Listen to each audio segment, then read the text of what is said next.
नमस्कार, जय हिंद, वंदे मातरम दोस्तों। मैं नवदीप सिंह तक्षशिला बुंदेलखंड में आपका एक बार फिर से स्वागत करता हूं। जैसा कि आप देख रहे हैं, यूपी पुलिस कांस्टेबल री एग्ज़ाम के लिए एक क्लास है आपके लिए। बहुत ही इंपॉर्टेंट क्लास है। इसमें महासागरीय धाराएं जो हैं उनके बारे में डिस्कस करेंगे। गर्म एवं ठंडी जल धारा, यहाँ से बहुत बार क्वेश्चन पूछा जाता है कि कौन सी धारा ठंडी है, कहाँ की धारा है ये इसके बारे में जो है डिटेल में एक दो क्वेश्चन जो है वो पूछ लिए जाते हैं। तो ये आपके लिए इम्पोर्टेंट क्लास रहने वाली है। तो इस वीडियो को अंत तक ज़रूर देखें, बिना स्किप किए हुए, और नोट डाउन भी करते जाएं आप, जो भी इम्पोर्टेंट लगे, जो भी आपको लगता है कि ये आपके लिए ज़रूरी है, आपको नहीं आता है, तो आप उसको नोट डाउन ज़रूर कर लें, जिससे आपको याद बनी रहे वो चीज़। और जिसने भी अभी तक चैनल को सब्सक्राइब ना किया हो, वो लोग चैनल को सब्सक्राइब करके बेल आइकन को ज़रूर प्रेस कर दें, और इस वीडियो को ज़्यादा से ज़्यादा लाइक करके शेयर ज़रूर कर दें अपने सभी दोस्तों तक, और जिससे कि सभी को फ़ायदा हो। तो चलिए देखते हैं कि क्या पूरी जानकारी है इसमें। पूरी महासागरीय धाराओं के बारे में बात करेंगे। तो जैसा कि इसमें देख रहे हैं महासागरीय धाराएं, इसमें डिटेल में बात करेंगे क्या होती हैं पूरी अच्छे से। सागरों में जल के एक निश्चित दिशा में प्रवाहित होने वाली गति को धाराएं कहते हैं। ये इसकी नॉर्मल सी जो है वो डेफिनेशन है। महासागरीय धाराओं की गति 2 से 10 किलोमीटर प्रति घंटा होती है। तापक्रम के आधार पर समुद्री धाराएं दो प्रकार की होती हैं, गर्म धारा और ठंडी जल धारा। ये तो सभी को पता है। अब देखते हैं कि गर्म जल धारा होती है वो क्या कहलाती है, कैसे बनती है ये। निम्न अक्षांशों से उष्ण कटिबंधों से उच्च समशीतोष्ण एवं उपध्रुवीय कटिबंधों की ओर बहने वाली गर्म धाराओं को गर्म जलधारा, जो आपकी निम्न अक्षांश से जो बहती हैं धाराएं उष्ण कटिबंध और उच्च समशीतोष्ण और उपध्रुवीय कटिबंधों की ओर जाती हैं निम्न अक्षांश से, उन जलधाराओं को आपकी जो है वो गर्म जलधारा कहा जाता है। ये प्रायः भूमध्य रेखा से ध्रुवों की ओर चलती हैं। जो आपकी भूमध्य रेखा है उससे ध्रुवों की ओर जो है ये धाराएं, जो गर्म जल धारा है, ये आपकी चलती है। इनके जल का तापमान मार्ग में आने वाले जल के तापमान से अधिक होता है, अतः ये धाराएं जिन क्षेत्रों में चलती हैं वहाँ का तापमान बढ़ा देती हैं।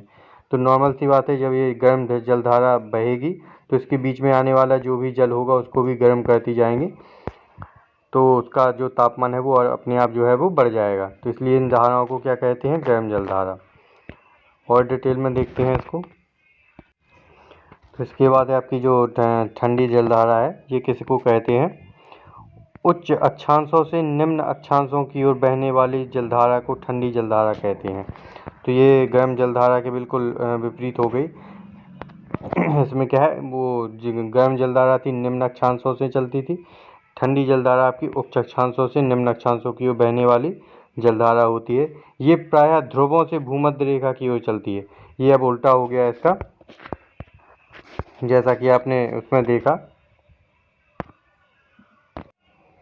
जो आपकी गर्म जलधारा थी वो आपकी भूमध्य रेखा से अक्षांशों की ओर जो है वो बहती थी, और ठंडी जलधारा जो है वो अक्षांशों से भूमध्य रेखा की ओर प्रवाहित होती हैं। इनके जल का तापमान रास्ते में आने वाले जल के तापमान से कम होता है, अतः ये धाराएं जिन क्षेत्रों में चलती हैं वहाँ का तापमान घटा देती हैं। फिर है आपकी इम्पोर्टेंट एक धारा है अल नीनो धारा। ये क्या होती है, यह एक गर्म धारा है। अल नीनो धारा आपकी कैसी है, गर्म धारा। इसको अगर क्वेश्चन में पूछे कि अल नीनो धारा जो है वो कैसी धारा है, गर्म धारा ठंडी धारा, तो अल नीनो कैसी है आपकी, एक गर्म धारा है। ये 3 से 36 डिग्री दक्षिणी अक्षांशों के मध्य पेरू के तट पर से उत्तर से दक्षिण दिशा में चलती हैं। पेरू के तट पर उत्तर से आपके दक्षिण दिशा में ये चलती है। अल नीनो के प्रभाव से तटीय भागों में यद्यपि पर्याप्त वर्षा होती है, परंतु प्लैंकटन के अदृश्य हो जाने से मछलियां मर जाती हैं। तो इसमें भी जो इम्पोर्टेंट है ये कि इसमें मछलियां जो हैं वो मर जाती हैं। इस धारा के कारण तटीय भागों में बीमारियां भी फैली रहती हैं। उत्तरी विषुवत रेखीय धारा को पश्चिमी अफ्रीकी तट के समीप गिनी धारा कहा जाता है। ये इम्पोर्टेंट है आपकी, उत्तरी विषुवतीय रेखीय धारा को पश्चिम अफ्रीका के तट पर, कहाँ पर, पश्चिम अफ्रीका के तट पर के समीप गिनी धारा कहते हैं। गिनी धारा किसे कहा जाता है? जो आपकी उत्तर विषुवतीय रेखीय धारा है, इसको गिनी धारा कहा जाता है। और कहाँ पर? आपकी पश्चिम अफ्रीका के तट के समीप। फिर है आपका एक और इम्पोर्टेंट पॉइंट है आपके लिए, न्यूफाउंडलैंड के समीप गल्फ स्ट्रीम एवं लेब्राडोर जलधारा मिलती है। तो आपकी जो गल्फ स्ट्रीम है और लेब्राडोर जो जलधारा है वो कहाँ पर? न्यूफाउंडलैंड के समीप मिलती है, जिसके कारण यहाँ विशाल आपका वो है कोहरे का निर्माण होता है। क्योंकि आपकी जब ठंडी और गर्म जलधारा मिलेगी तो उसमें वहाँ पे क्या वाष्प पैदा होती है, वहाँ पर कोहरा छा जाता है। तो आपको बताएंगे गल्फ स्ट्रीम कैसी धारा है, लेब्राडोर कैसी धारा है, इसमें हम बात करेंगे आगे। तो आपके लिए हिंद महासागर की एक प्रमुख धाराएं हैं, इनका एक पूरा वो है सेट। हिंद महासागर की धाराएं, उत्तर हिंद महासागर की जो धाराएं हैं इनको देखते हैं कि ये कौन सी ठंडी है, कौन सी गर्म धारा है। तो आपकी उत्तर हिंद महासागर में ये प्रति विषुवतीय रेखीय धारा है, ये गर्म है। उत्तर पूर्वी मानसूनी धारा है, ये भी गर्म है। दक्षिण पश्चिमी मानसूनी धारा है, ये भी गर्म है। पश्चिमी ऑस्ट्रेलिया की धारा ये आपकी ठंडी है। तो आप एक याद कर सकते हैं ऐसे, जिससे आपको पूरी जो है उत्तर हिंद महासागर की जो धाराएं याद हो जाएंगी। उत्तर हिंद महासागर की जो है वो पश्चिमी ऑस्ट्रेलिया की धारा है जो, वो अकेली आपकी कैसी है? ठंडी है। तो आप एक याद कर लें, बाकी की आपको याद हो जाएंगी कि उत्तर हिंद महासागर की जो पश्चिमी ऑस्ट्रेलिया की धारा है यह ठंडी है, बाकी की आपकी सारी कैसी हैं? गर्म धारा हैं। विषुवतीय रेखीय धारा, उत्तर पूर्वी मानसूनी धारा और दक्षिण पश्चिमी मानसूनी धारा, ये तीनों आपकी गर्म हैं। फिर देखते हैं दक्षिण हिंद महासागर की धारा।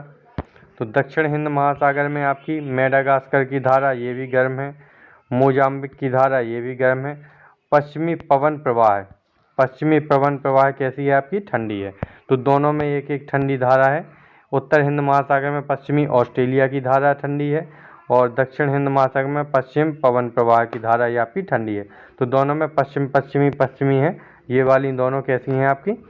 ठंडी धारा हैं। बाकी की आपकी ये तीनों गर्म है और ये दोनों भी, मेडागास्कर की गर्म है, मोजाम्बिक की गर्म है धारा, विषुवतीय रेखीय धारा, पूर्वी मानसूनी धारा, दक्षिण पश्चिमी मानसूनी धारा, ये तीनों आपकी कैसी हैं?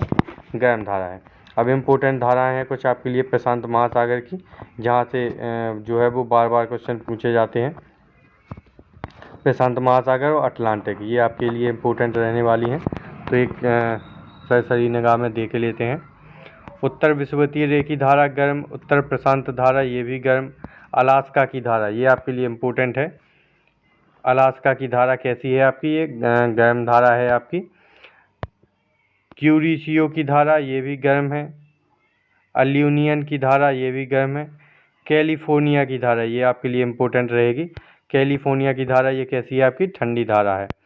ओखस्टक की जलधारा जो है वो ठंडी है। आयोसीओ की धारा ये भी आपकी ठंडी धारा है। ये तीनों कैसी हैं आपकी? ये तीनों ही आपकी कैसी? ठंडी धारा है। ये आपकी उत्तर प्रशांत महासागर की धारा है। ये कैसी हैं आपकी? उत्तर प्रशांत महासागर की धारा है। ये इस साइड दी हुई हैं आपकी दक्षिण प्रशांत महासागर की धारा है। तो दक्षिण विषुवतीय धारा गर्म है। विपरीत विषुवतीय रेखीय धारा ये भी गर्म है। पूर्वी ऑस्ट्रेलिया की धारा गर्म है। अल-नीनो की धारा ये भी गर्म है। तो अल-नीनो की अभी पढ़ के आए हैं अपन कि अल-नीनो की जो धारा है वो कैसी होती है? गर्म जलधारा है। फिर इसके बाद है केल्विन की धारा, ये भी आपकी गर्म है। दक्षिण प्रशांत प्रवाह ठंडी। पेरू हम्बोल्ट की धारा, ये दोनों कैसी हैं आपकी? ठंडी जलधारा है। दक्षिण प्रशांत प्रवाह की धारा ये भी ठंडी है और पेरू या हम्बोल्ट की धारा ये भी आपकी ठंडी जलधारा है। तो इसमें से कुछ तो आपको याद ही होंगी, जैसे अल-नीनो की धारा, केल्विन की धारा।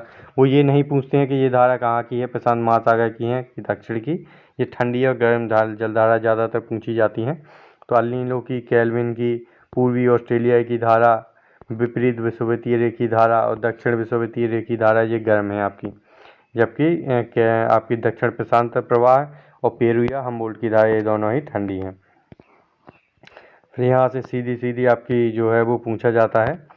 इसमें ठंडी और गर्म जलधाराएं हैं आपकी अटलांटिक महासागर की। तो आप ऐसे याद कर लें कि ठंडी कौन है, गर्म कौन है। तो आपकी लेब्राडोर की जलधारा ठंडी, ये आपकी पूरी ठंडी जलधारा है। पूर्वी ग्रीनलैंड की धारा, वेनेजुएला की जलधारा, अंटार्कटिका की धारा, कनारी जलधारा और फॉकलैंड की जलधारा। ये तीनों, ये सारी कैसी हैं आपकी ठंडी जलधाराओं के उदाहरण हैं आपकी सारे। ये आपके पूरे कौन से हैं ठंडी जलधाराएं हैं आपकी, लेब्राडोर, पूर्वी ग्रीनलैंड, वेनेजुएला, अंटार्कटिका, कनारी जलधारा और फॉकलैंड जलधारा, ये आपकी ठंडी हैं। जबकि ये आपकी इस साइड गर्म जलधाराएं दी गई हैं। तो उत्तरी विषुवतीय रेखीय जलधारा, दक्षिणी विषुवतीय जलधारा, गल्फ स्ट्रीम, ये आपके लिए बहुत इंपॉर्टेंट है। गल्फ स्ट्रीम की जलधारा ये कैसी है आपकी गर्म है। विपरीत विषुवतीय या गिनी जलधारा, ये भी गर्म है। फ्लोरिडा की जलधारा, ये भी गर्म है। ब्राज़ील की जलधारा, नॉर्वे की जलधारा, रेनेल जलधारा, एंटिलीज की जलधारा, ये आपकी कैसी हैं जो है वो गर्म जलधाराएं हैं। तो आपके लिए इम्पोर्टेंट कौन सी है, रेनेल जलधारा, एंटिलीज की जलधारा, ये भी गर्म है। ब्राज़ील जलधारा, गल्फ स्ट्रीम, ये बहुत ही इम्पोर्टेंट है। फ्लोरिडा की जलधारा, ये आपके लिए इम्पोर्टेंट है गर्म जलधाराएं। ठंडी में लेब्राडोर, अंटार्कटिका तो वैसे ही आपको याद हो जाएगी कि ठंडी ही होगी। कनारी जलधारा ठंडी है। फॉकलैंड की जलधारा, ये आपकी ठंडी जलधाराएं हैं। इसमें देखेंगे अगर तो इसमें आपके लिए केल्विन की जलधारा, ये आपकी जो है वो गर्म जलधारा है, इम्पोर्टेंट है। क्यूरोसियो की धारा, ये भी गर्म है, इम्पोर्टेंट है ये आपके लिए। तो इसमें से आप इम्पोर्टेंट छांट सकते हैं। और इसमें ये दक्षिण हिंद महासागर की जो धाराएं हैं इसमें इम्पोर्टेंट है आपकी पश्चिमी पवन प्रवाह, मेडागास्कर की धारा, पश्चिमी ऑस्ट्रेलिया की धारा और उत्तर पूर्वी मानसूनी धारा, ये आपकी उत्तर पूर्वी गर्म है, पश्चिमी ऑस्ट्रेलियाई की ठंडी है। मैंने आपको बता ही दिया था कि कैसे आपको याद करना है। उत्तर हिंद महासागर और दक्षिण हिंद महासागर की दोनों ही जो पश्चिमी हैं ये आपकी ठंडी हैं। तो ये आपके लिए जो इम्पोर्टेंट वीडियो था, ये आपके लिए गर्म जो ठंडी और गर्म जलधाराओं से है वो आपको याद रखना है। अल नीनो बहुत इंपॉर्टेंट है। अल नीनो की जलधारा आपके लिए गर्म जलधारा है। और जो आपके लिए एक इम्पोर्टेंट चीज़ थी वो ये थी ये वाली न्यू गल्फ स्ट्रीम और जो आपकी लेब्राडोर धारा है। गल्फ स्ट्रीम और लेब्राडोर धारा जहाँ मिलती हैं, कहाँ मिलती हैं, न्यू फाउंडलैंड के समीप। और इनके मिलने से क्या कोहरे का निर्माण होता है, विशाल कोहरे का निर्माण। ठीक है, तो ये याद रखना आप लोग। और ऐसे ही नई वीडियो के साथ मिलेंगे अगली वीडियो में जो आपके लिए बहुत ही इम्पोर्टेंट साबित होगा। तो इस वीडियो को ज़्यादा से ज़्यादा लाइक करके शेयर ज़रूर कर दें। मिलते हैं अगली वीडियो में। जय हिंद दोस्तों।